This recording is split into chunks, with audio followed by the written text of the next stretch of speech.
اللہ کی رضا کے سامنے اپنی انا کو مقدم رکھنے والوں، تم مکر کرنے والے ہو، لیکن میرا رب خفیہ تدبیر چلنے والا ہے۔ اور جس طاقت کے اوپر تم کو مان ہے نا، رب کریم تمہاری اسی طاقت کو تمہارے اوپر عذاب بنا دے گا۔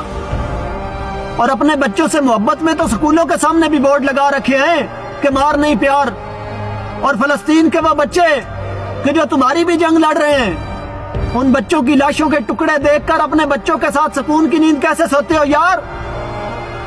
عاصم منیر صاحب، ان تازہ خداؤں میں سب سے بڑا وطن ہے، اس کا جو پیرن ہے وہ مذہب کا کفن ہے۔ مت بھولیے یہ ملک ہم نے دین اسلام کے نام پہ حاصل کیا ہوا ہے، اور اللہ کی رضا کی خاطر اگر قربان کرنا پڑتا ہے تو کرو، یہ مغرب کے لالچ میں نہ ہو۔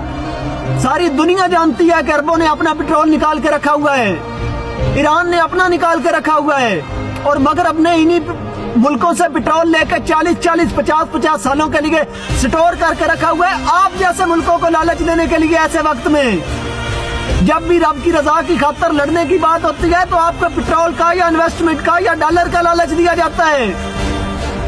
لیکن مت بھولو، رب علی کل شیء قدیر ہے، زمین سے خزانے اگانا اس کا کام ہے، آسمان سے رحمت برسانا اس کا کام ہے۔ رب کی طاقت کے اوپر یقین رکھو، مغرب کے اوپر بھروسہ نہ کرو۔ خدا کا واسطہ ہے، رب کی رضا کی خاطر میدان عمل میں آؤ۔ یہی وقت ہے صلاح الدین ایوبی کا وارث بننے کا۔ ایک بھی پاکستانی ایسا نہیں ہے جو آپ کو اس وقت نہ کہہ رہا ہو کہ فلسطین کے اندر جاؤ اور قبلہ اول کا دفاع کرو۔ کس وجہ سے رکے ہوئے ہو آپ؟ کس قوم کے لیے رکے ہوئے ہو؟ ساری قوم یک آواز ہو کے آپ کو کہہ رہی ہے جنگ لڑنے کے لیے۔ ساری قوم کو آپ کا پٹرول نہیں چاہیے اس وقت سستا۔ اور جن لوگوں کو سارے بدنام کر رہے تھے کہ وہ آپ کے بندے ہیں، وہ لبیک والے بھی آپ کو کبھی کہتے ہیں کہ آپ 5 لاکھ بندہ دو، ہم 15 لاکھ دیتے ہیں۔ قوم کہتی ہے کہ ہم اپنے خرچے کے اوپر جنگ لڑنے کے لیے تیار ہیں، آپ کا معاشی نقصان نہیں ہوگا۔ قوم کہتی ہے کہ اپنے پھول اتار کے ہمیں پہنا دو، ہم جاتے ہیں میدان میں۔